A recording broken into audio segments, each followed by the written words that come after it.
Here's Sean Hannity. I can't begin to interpret that comment about the I cannot. I can't help you. Lame brain We need an President Biden. interpreter. Anyway, Tucker, thank you. Welcome to Hannity. All right, tonight after accusing Saudi Arabia's crown prince of murder and calling his nation a pariah nation, Biden is once again on his knees, obviously begging for oil. Now the administration is asking a court to grant MBS, the guy that he says killed journalist Jamal Khashoggi, immunity in a lawsuit surrounding the murder of Khashoggi. We have a lot more coming up on that. We'll also bring you the very latest from the all-important runoff race that is going on in the great state of Georgia, plus at least two disreputable Democratic House lawmakers might soon be stripped from their committee assignments thanks to a precedent that was set by their current boss, Nancy Pelosi. We got a full report. We'll also hear the story from the first woman to be elected governor of the great state of Arkansas. Sarah Huckabee Sanders will join us in a minute. How should governors now deal with CRT, gender identity classes? Now there are two schools across the country that are allowing Satan-worshiping groups to meet on school grounds. Okay, what's happening and how do you stop it? Well, we begin tonight with this. With something inscribed on, look at that, right there, on the U.S. Supreme Court building in Washington, D.C. What does it say? Equal justice under the law.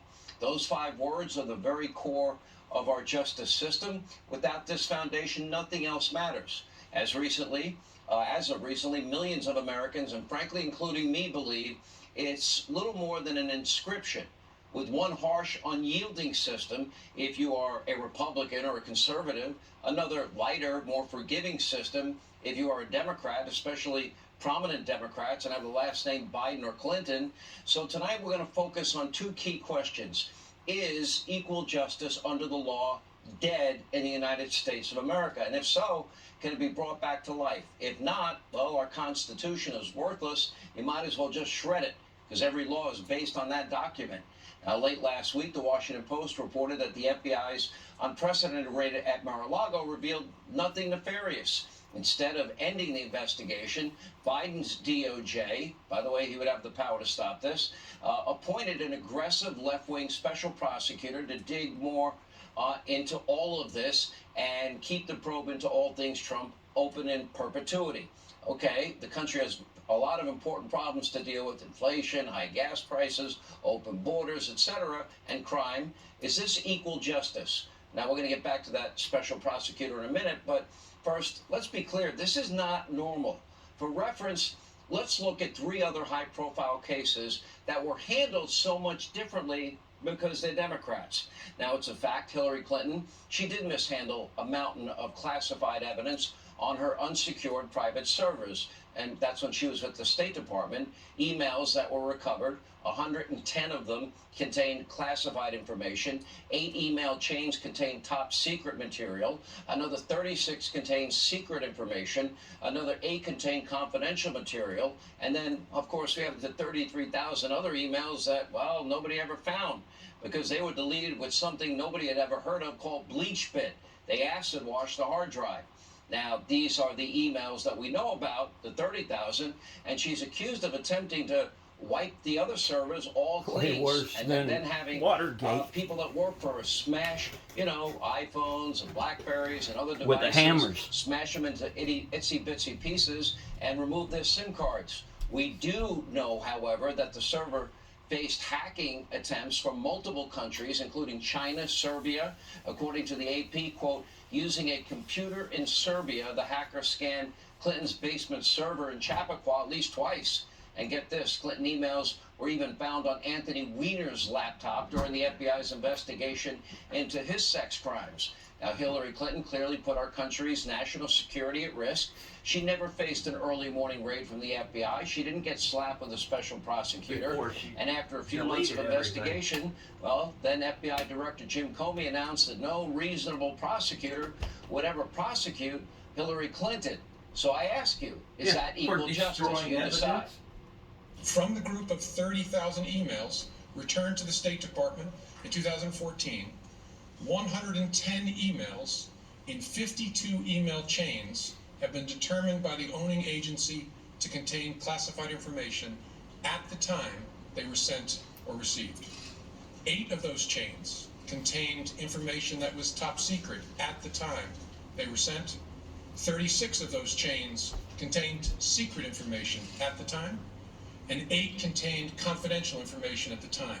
Although there is evidence of potential violations of the statutes regarding the handling of classified information, our judgment is that no reasonable prosecutor would bring such a case. So they made Which the brings us to judgment. Hillary Clinton's 30 Why not let dossier. a Not only special did Clinton mishandle prosecutors classified make the information, judgment? but her campaign was also doing something very sketchy in Russia. Some might actually call this the real collusion. Funneling money through a law firm. They paid an ex-foreign spy, Christopher Steele, to compile Russian disinformation about Donald Trump. Apparently, the FBI didn't see that as a problem. Instead, they saw this as an opportunity. Again, we're asking a question. Does America have equal justice under the law? Despite warnings from a DOJ official, Bruce Orr, and others, that the dossier was a political op research document, it was not to be trusted, and despite claims from the dossier author himself, Christopher Steele, that the material was unverifiable, and despite the dossier's subsource referring to the claim as nothing more than bar talk, the FBI used the dossier to obtain a FISA warrant and 3 subsequent renewals as a backdoor to spy on the Trump campaign, their transition team, and of course the White House. As Andrew McCabe said and indicated, no dossier, they wouldn't have gotten the FISA warrant approved. In fact, the FBI was so desperate for the salacious anti-Trump material, by the way, right in the lead up to the 2016 election, putting their thumbs on the scale, that they offered Christopher Steele $1 million of your dollars in early October 2016 if he could corroborate anything in the dossier. But guess what? He couldn't. But then after that, at the end of October, they used the unverifiable dossier anyway and straight up lied to FISA court judges and affirmed that it was, in fact, verified. It was not verifiable. The consequences for all involved, non-existent. But when it comes to Trump or Republicans, the upper echelon of the FBI's Washington field office searched far and wide for a crime that did not exist. They spent about 6 years doing it over the course of a special prosecutor, a special counsel, a search warrant of the president's home, numerous other warrants for other Trump associates. When it comes to Joe Biden and crimes that are in plain sight, the Washington field office is nowhere to be found. I'm asking, does this look like equal justice to you? Without any relevant experience, here you have, at the time, a guy, according to reports, was addicted to crack cocaine, had a proclivity for women of the night, raking in millions and millions of dollars from all over the world with no experience. $3.5 million wire transfer from a Russian oligarch known as the former First Lady of Moscow, then a $100 million investment from this same oligarch into a Biden-linked real estate firm, a $1.5 billion deal with the Bank of China, a $5 million interest-free forgivable loan. What's an interest-free forgivable loan? Another $100,000 for an international shopping spree for Hunter and his family, compliments of a prominent Chinese national, and millions more from Ukrainian oil and gas giant Burisma Holdings. That's where Joe withheld $1 billion of your dollars to get the prosecutor fired because his son was being paid millions with no experience. And that's only the tip of the iceberg. Hunter likely had lucrative financial relationships with numerous shady foreign nationals in more than a dozen countries. What was Hunter selling? What was his vast knowledge and experience that warranted millions of dollars being made? Was it just access to his father? Did his father benefit financially? Take a look. In 2019, shortly after announcing his campaign for president, Joe Biden told the American people he had nothing to do with and never had conversations with his family about their business dealings. That was a lie. The Bidens flourished and became millionaires by simply offering access to the family. Among the dozens of shell companies the Bidens set up, there were millions of dollars of wire transfers, flights on Air Force Two to conduct personal business, and meetings with heads of state, all while Joe Biden was aware of what was happening. This is an investigation of Joe Biden, the President of the United States, and why he lied to the American people about his knowledge and participation in his family's international business schemes. Now we have a picture of Joe Biden with Hunter and Hunter's foreign business partners. We have a number of them. And in messages found on Hunter's very real laptop, a cut of the proceeds was always set aside for the big guy. Hunter complained bitterly about having to give up half of his income to, quote, Pops. Biden claims he never talked about business with his son. It's an obvious lie. And even the White House press secretary is having a hard time explaining all of this illicit activity. Take a look. The top Republican on the House Oversight Committee, Congressman Comer, has said that he's investigating the president's involvement in his son Hunter's foreign business dealings. Looking for your reaction to that, and then on the merits of the allegations, can you address whether the president was involved in any of his son Hunter or his brother's foreign business dealings? So look, there's a little bit of interesting, kind of on-brand thinking here. On-brand thinking, no explanation, no special counsel investigation, no special prosecutor. Hunter's tax and money laundering investigation has been slow walked for years now, and the media mob is complaining that the House Republicans might conduct actual oversight, do their job, and investigate possible public corruption. In other words, again, I ask, is this equal justice under the law? Is it possible we have a president of the United States that is financially compromised by China and Russia and Ukraine and up to as many as 50 other countries the Bidens did business with? Far-left radical David Brock has been tasked with running defense against anyone that dares investigate Joe and Hunter. That usually means attacking and smearing and slandering. And at this point, the Bidens appear to be above the law.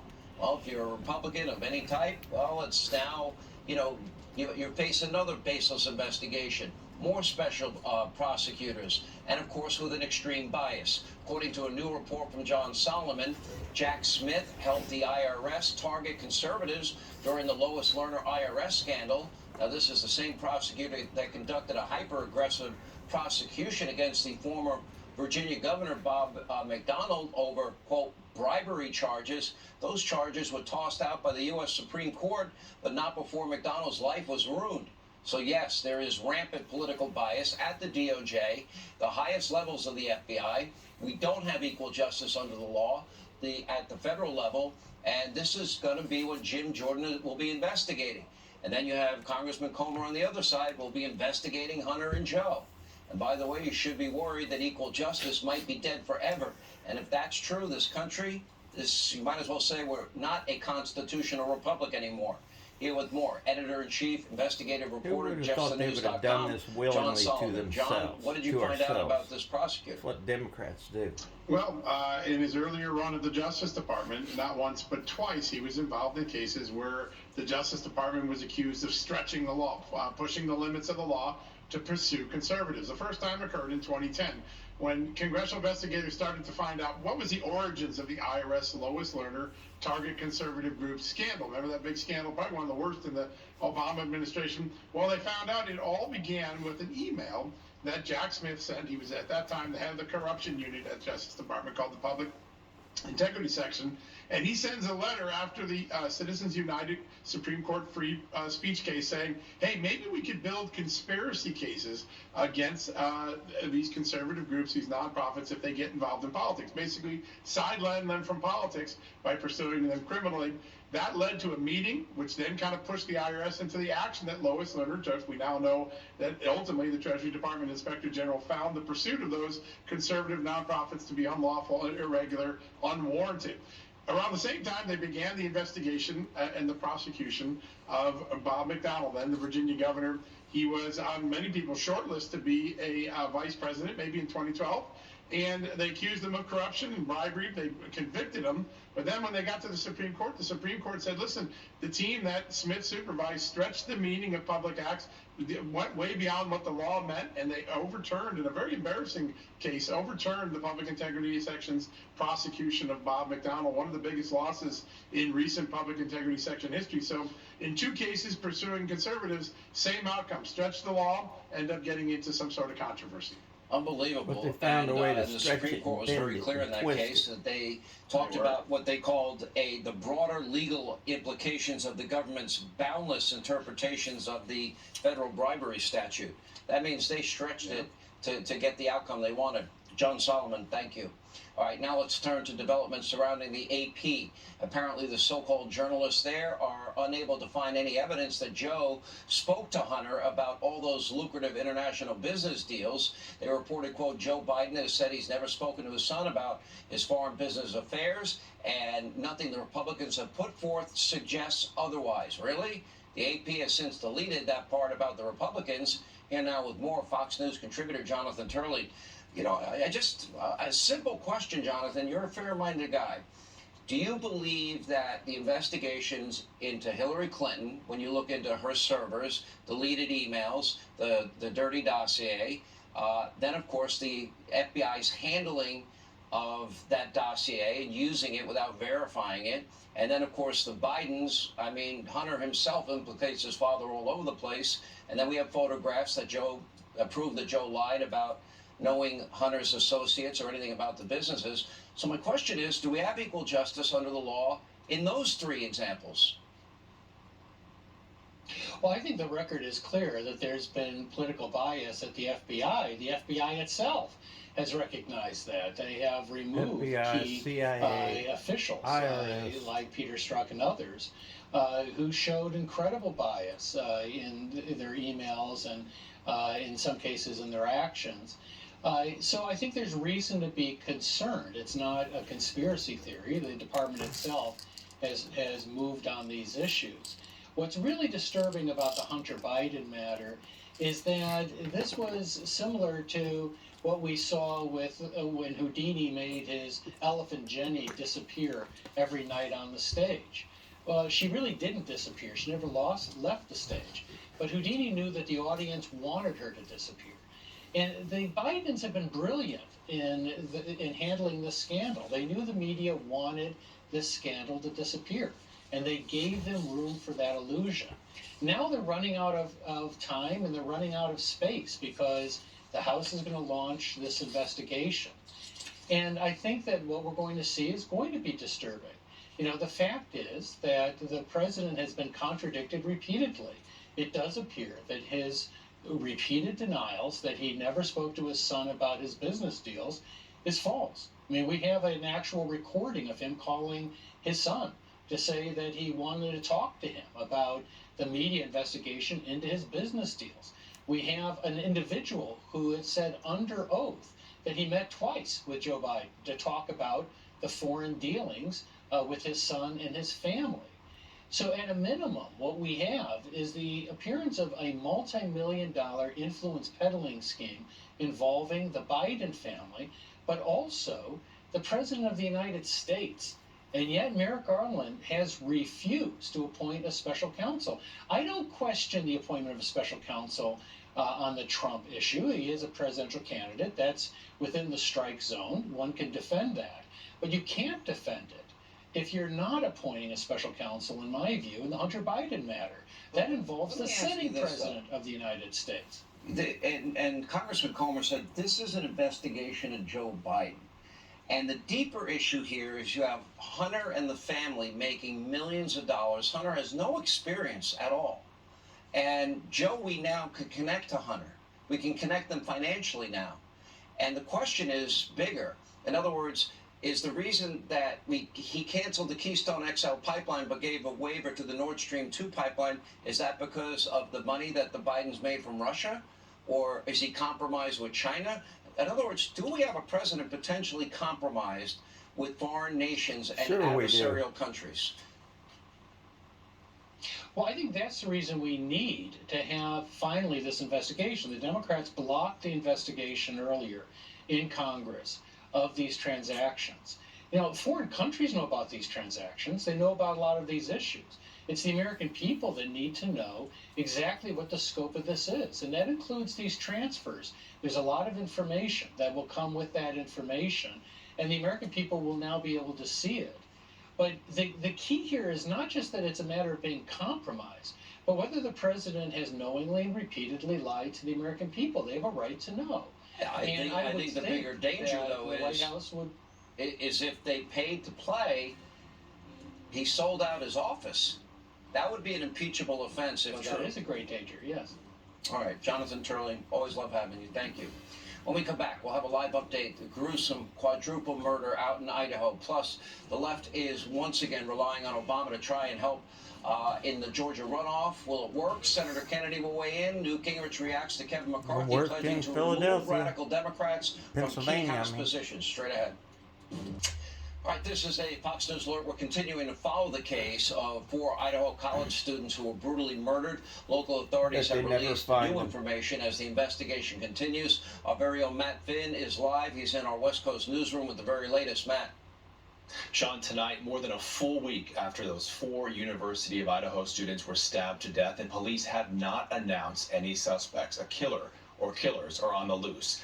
And now police are asking everyone in a large area near the murder scene to check cameras for video evidence. The Moscow police chief says the killer was sloppy and there was no signs of sexual assault. Police say a surviving roommate's phone was used to call 911 around noon Sunday, but would not say if a roommate made the call. The chief says several people were inside the house before cops arrived. They thought their friends were passed out. Police do not believe the 2 surviving roommates were involved.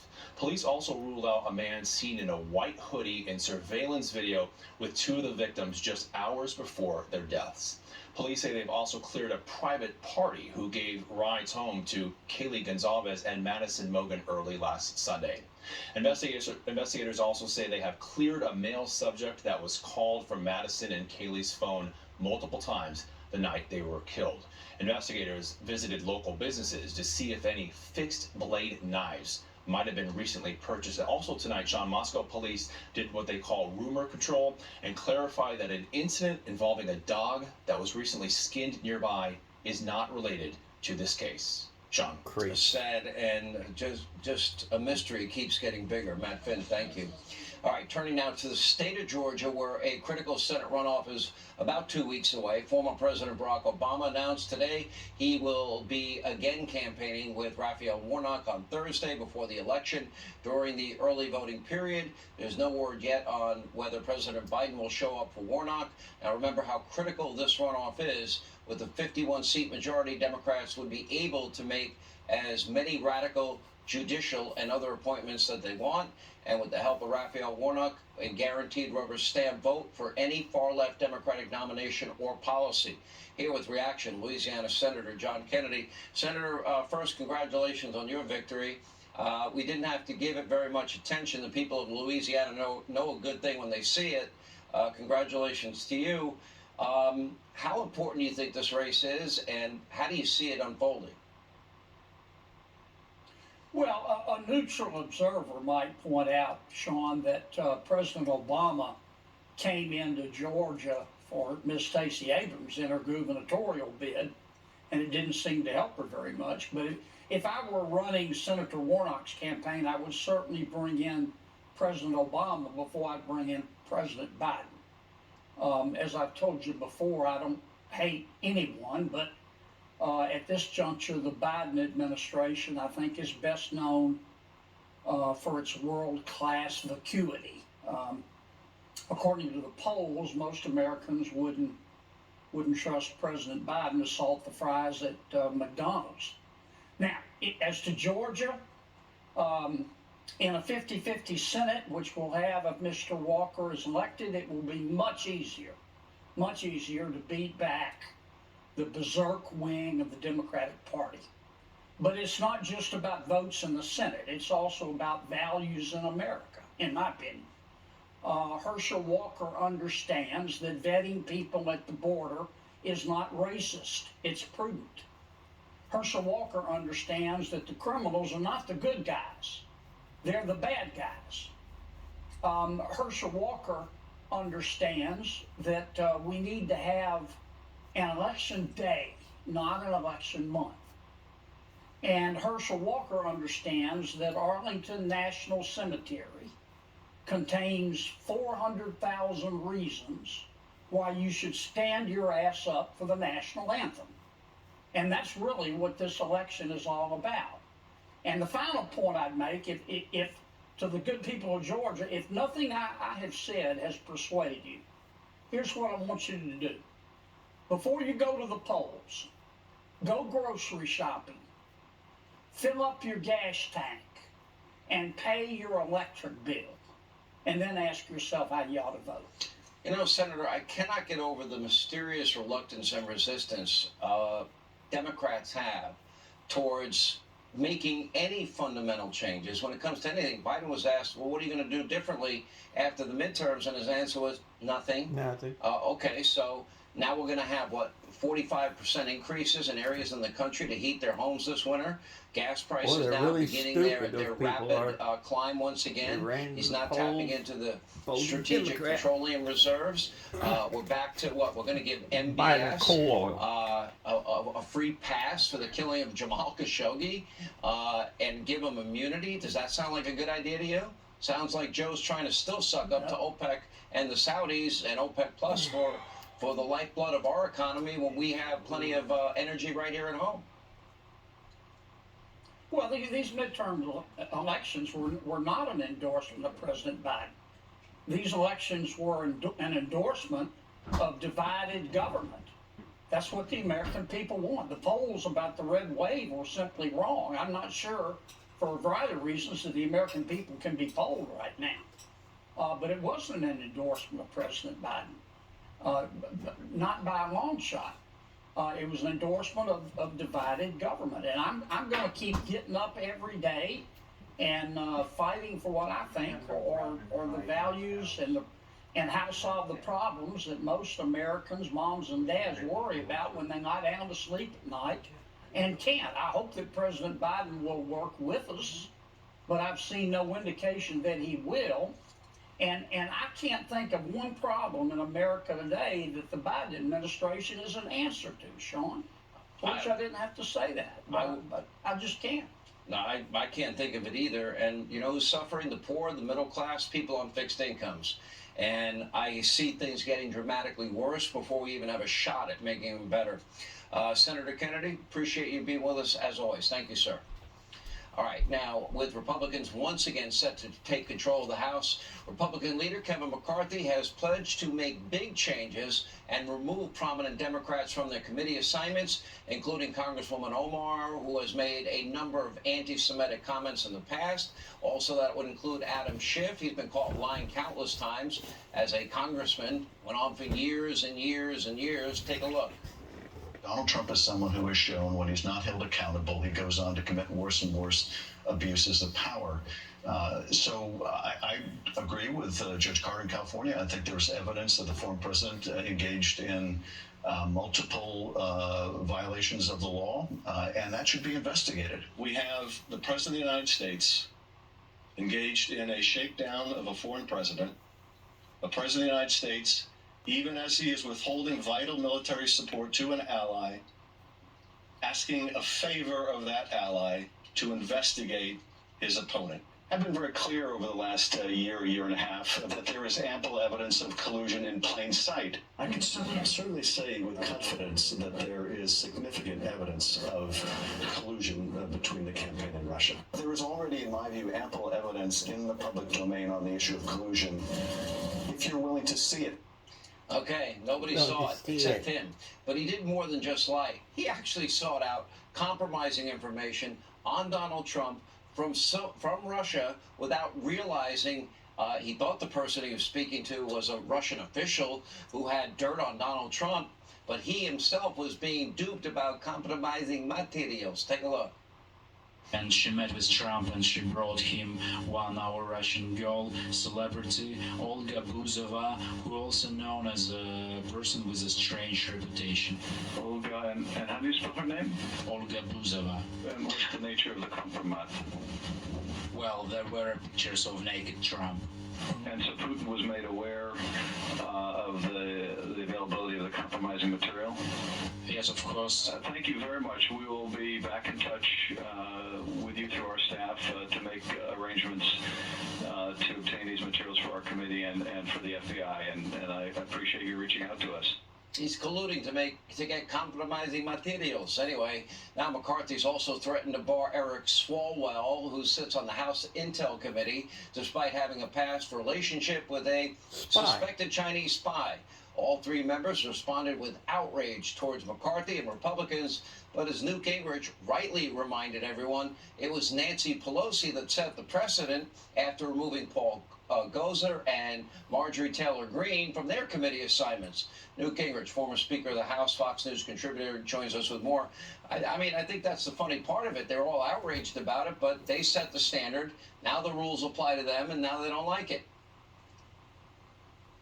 Well, look, but that's typical of the Democrats. They think it's if they cheat, it's okay. It's fair. If you're then. honest, you must be cheating. So I think Pelosi, at the time I said, this is a terrible precedent. This sets a stage for the majority party to decide who gets to serve on every committee. And she went ahead and did it. All these folks supported her in doing it. And now it's come back around to bite them. And frankly, the three people that Speaker designate McCarthy has picked are perfect examples. One, Omar is an openly anti-Semitic, anti-Israeli bigot, who certainly should not be in the Foreign Relations Committee. Swalwell has various relations with Chinese who are supposed to be spies. He certainly should not be on the Intelligence Committee. And frankly, if I could have done it, I would have had Schiff on no committee at all. Schiff is a liar. He was there as the chairman of the Intelligence Committee. He used that post, which presumably gave him unique knowledge, and he just routinely lied. And every lie was a smear of the President of the United States. So I have no sympathy for any of the three of them, and I'm very proud that Speaker-designate McCarthy has in fact followed through on his commitment and is going to take them off their committees. What advice do you have now that the Republicans have a pretty similar majority they'll have as the last Congress where the Democrats had control? Obviously, in the judiciary, Jim Jordan will investigate whether the FBI has been politicized and the DOJ weaponized. Then Congressman Comer is looking into Hunter and Joe Biden. He said this is an investigation into the President of the United States.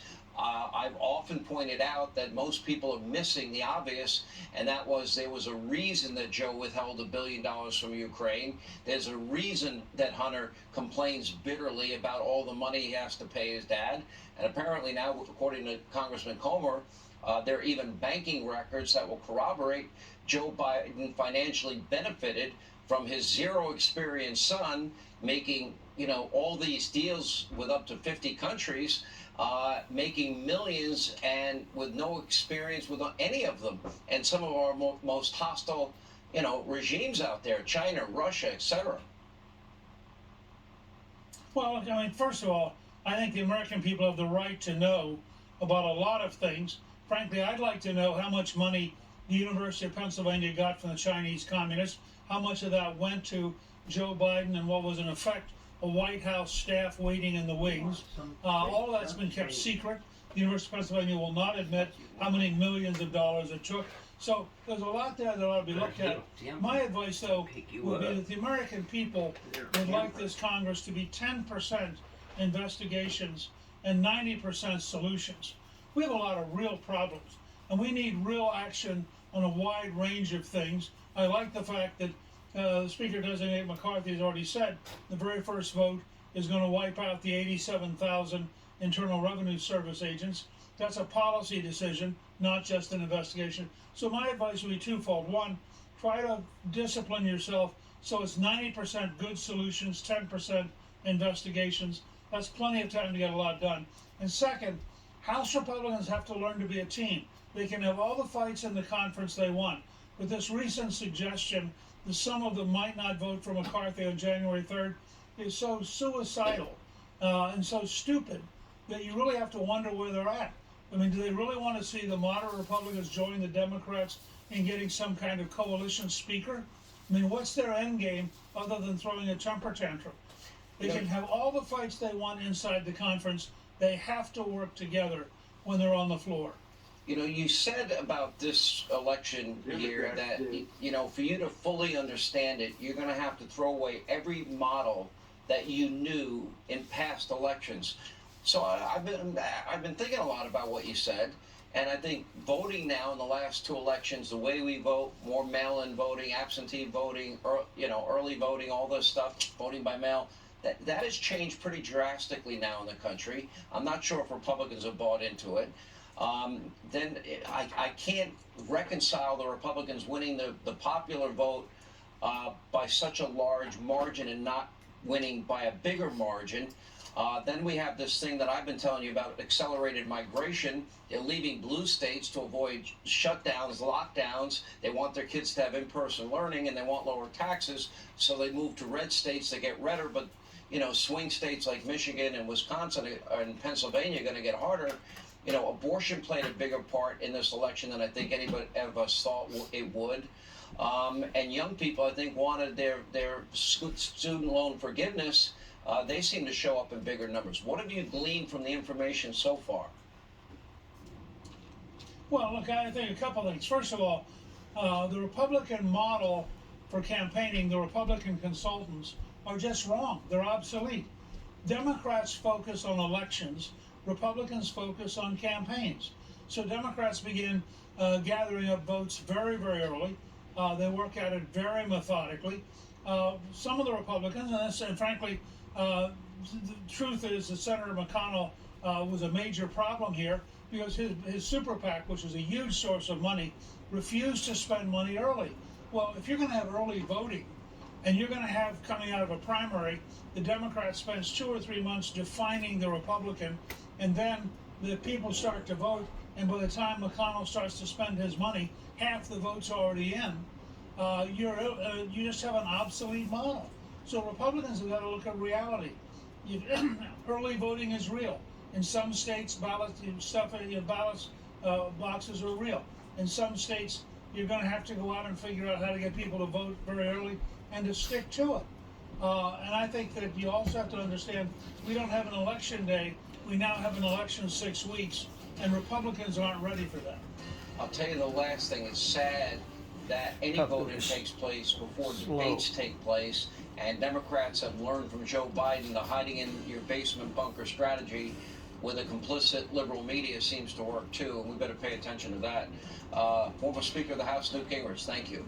All right, this is sick, but one elementary school in California, they now have an after-school Satan club for kids as young as 5. We'll explain how should governors deal with it. We'll ask the new governor of Arkansas, Sarah Sanders, and her dad, Mike Huckabee. Straight ahead.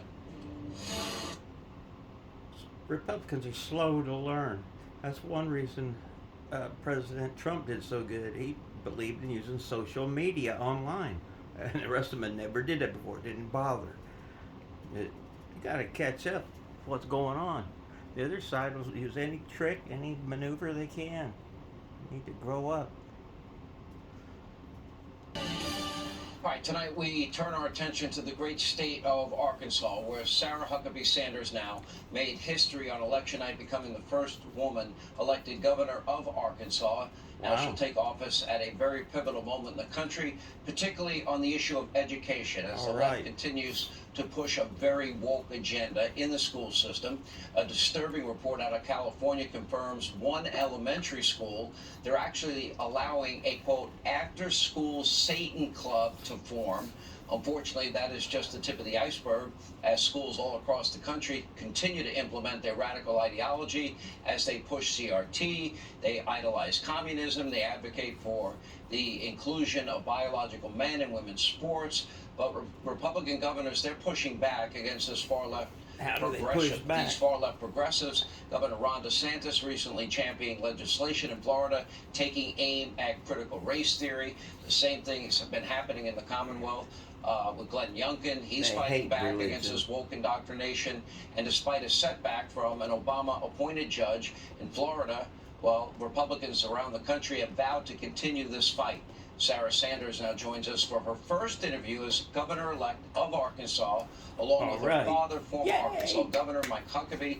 If I wasn't the first, I got to imagine it was probably your dad that that in a good endorsed your place. candidacy. I think I was right up there, though. Congratulations. You were definitely at the very top of the list. Thank you, and can't tell you how much I appreciate your support. I think my dad and my mom beat you out by just a little bit, but you were certainly at the top, and so grateful for that support. You know, you could see. Oh, sorry. No, I've been unmerciful to your poor dad. I keep saying, well, Arkansas just is about to elect the best governor in its history, and he's been pretty gracious about it.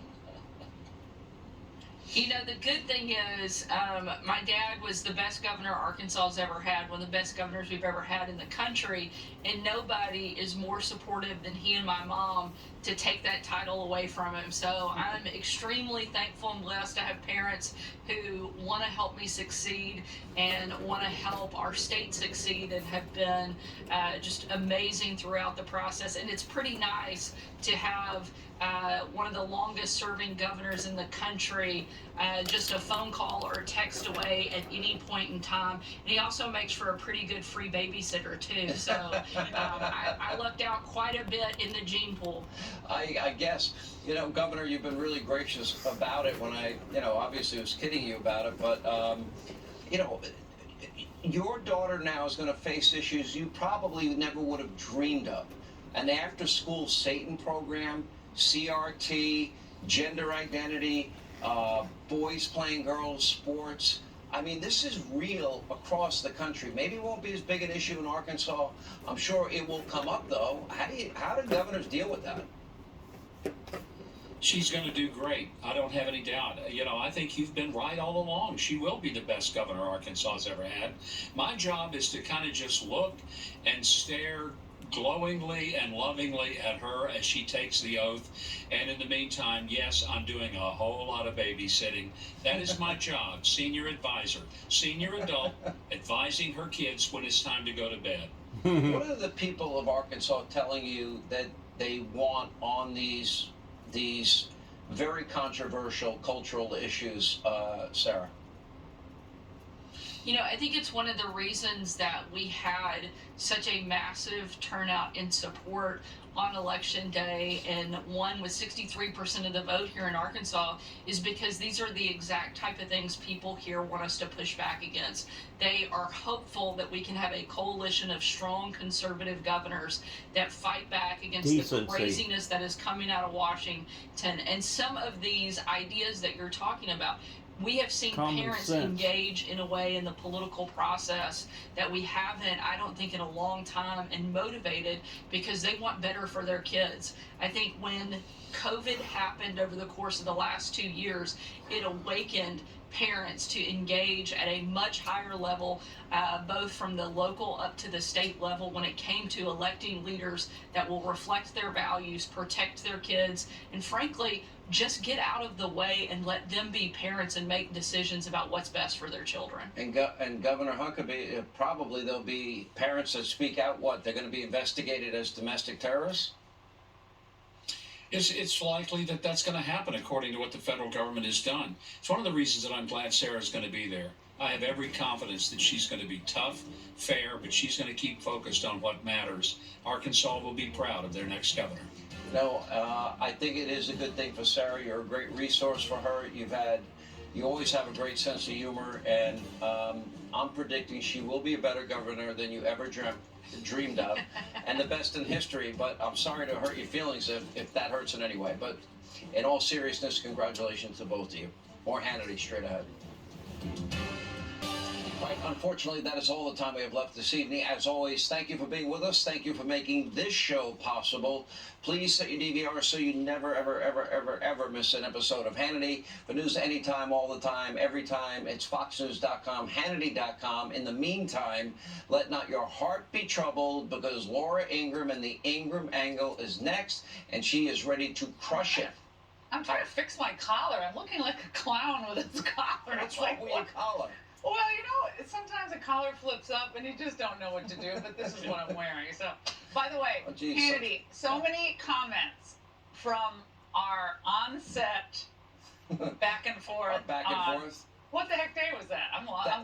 That was Friday, Thursday Thursday? night. Yeah, Thursday night. We had a lot of comments on Instagram. We it did. was very Very funny, yes. Well, when I squeezed your cheek, that was apparently I wasn't supposed to do that, I guess. But I noticed that you didn't want to do the arm wrestling. You well, I bailed pulled out. back from that. Well, no, I think I'm actually going to HR about the thumb because you pushed my thumb back and I now can't move I'm it. up to 100-pound dumbbells. That's not a good Yeah. idea. So I couldn't do it. Now, wasn't that fun to all be together? It was I had fun. a great time. It really was. You know what? You know, people think that we see each other a lot, but we hardly ever see each other. That's the funny thing. But we are one big happy family. There's a tear coming down. We don't spend Oh, yeah, right. Okay. No, it was truly fun, and Hegseth did a great job, and everyone He at did. Fox, It was the a great Patriot job. Awards at Fox Nation did an awesome job. It was It was great an honor to to see be you a part of Tucker. it. All right, I will pick it up where you left off, my brother. I'm Laura Ingram, and this is the Ingram Angle from Washington tonight. The big vax passport push. That's the focus of tonight's angle. Now, when Joe Biden travels to meet with world leaders, it is a virtual certainty that he will agree to something that undermines U.S. sovereignty and, of course, picks our pockets. And that is exactly what happened at the G20 late last week. Emerging from the Indonesia confab, Biden, along with the rest of the group of 20 nations, released a declaration supporting the development of digital health certificates, otherwise known as vaccine passports. Now, you may recall that the Angle warned about this eventuality back in the spring of 2020.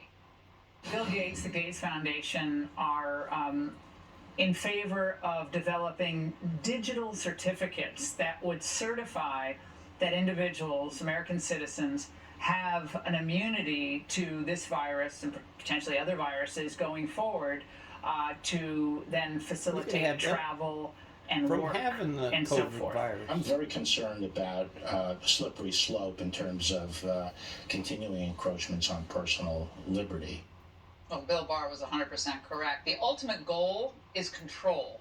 But what they promise is that these digital IDs will end up facilitating international travel, and of course, that includes proof of vaccination. Translation: as long as a Democrat is president, he or she will allow the World Health Organization to dictate how we share our most private health information.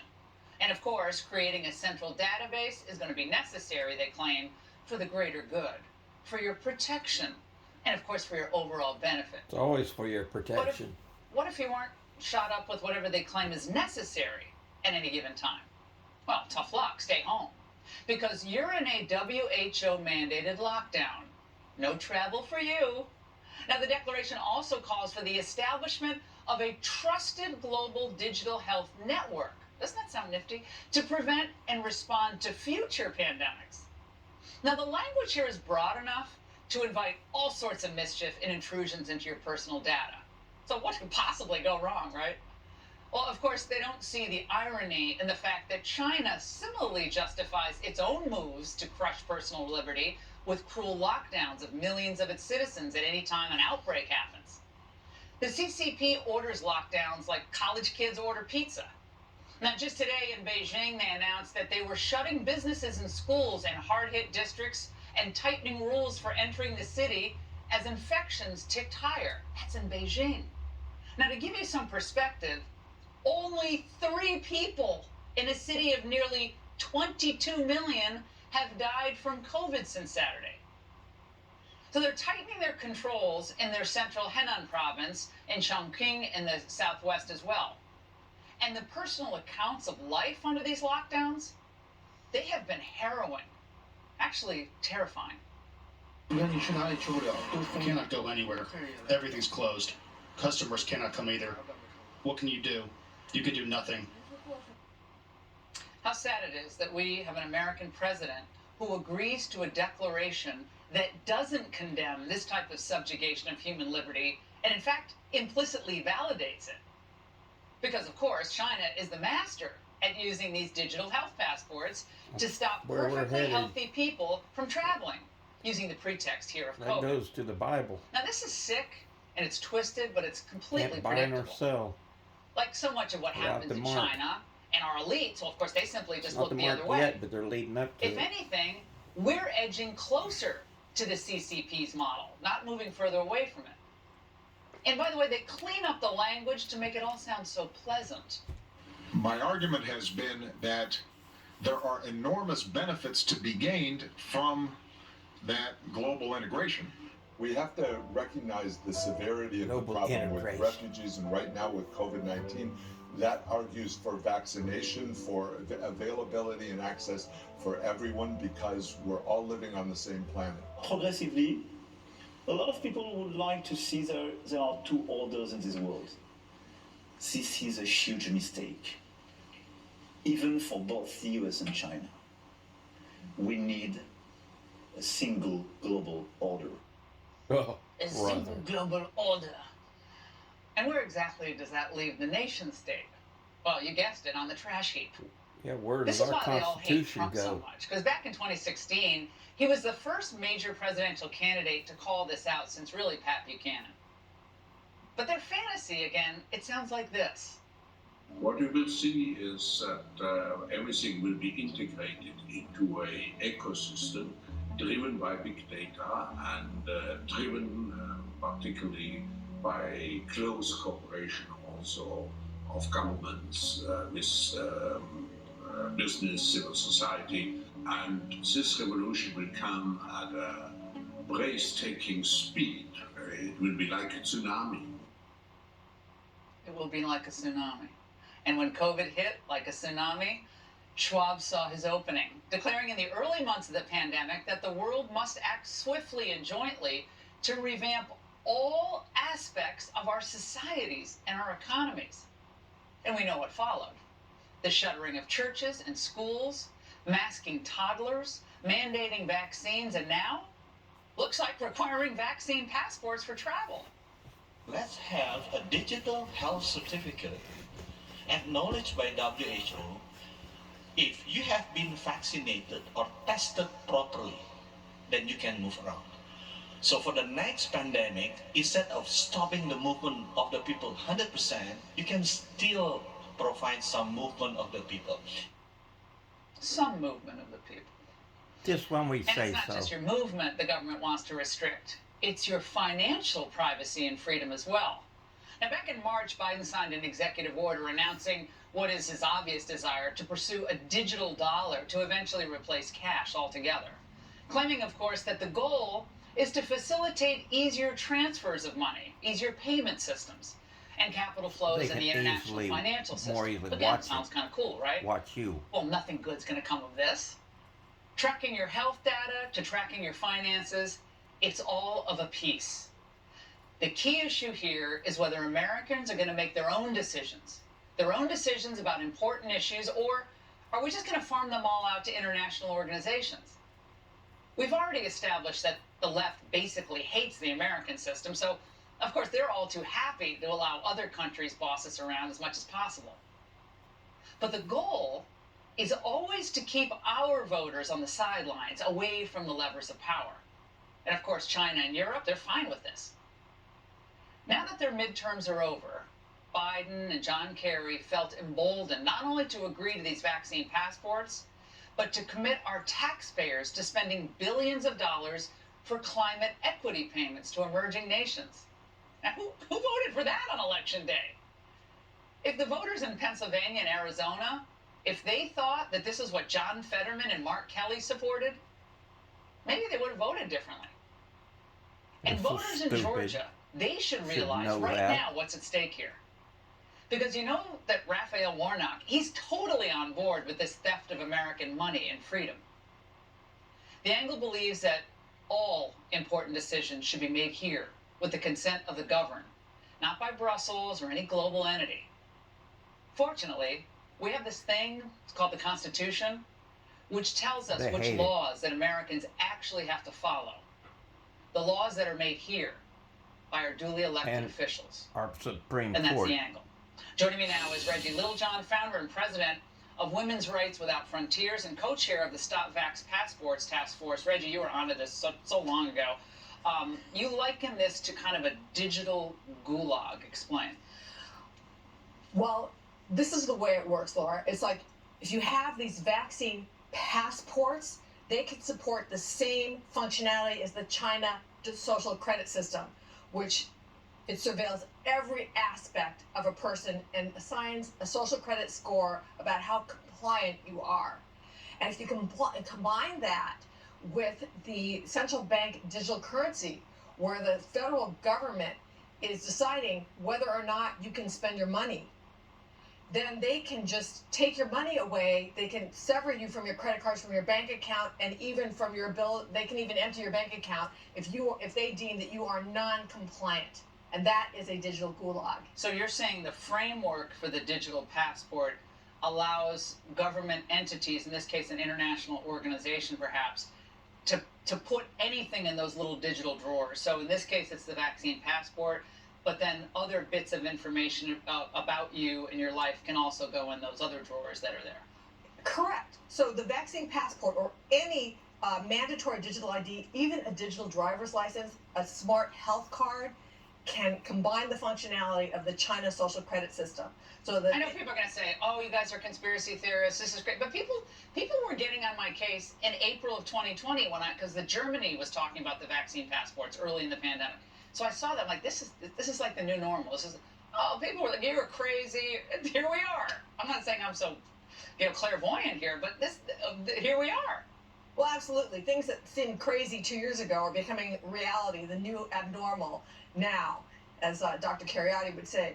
But it's well established that we are already being surveilled in terms of what our internet search history is, what our internet spending history is, all of these things, and they get put together easily with a vaccine passport platform. And when you do that, then you can have a social credit system that ranks you in terms of who you are, what you believe, and if you are counter-narrative, then you can end up getting your credit. We saw this in Canada with the truckers. The Republicans. Okay? That the truckers got their credit cards cut off, their bank accounts cut off, and even those who donated to them got their credit card. People have to realize this has already happened. That's right. It's already happened in Canada. And if they think there's an emergency emerging, any type, climate emergency, racial emergency, pandemic, then all sorts of threats can emerge, including disinformation. I want to read another part of this declaration from the G20. And it says, "We acknowledge that affordable and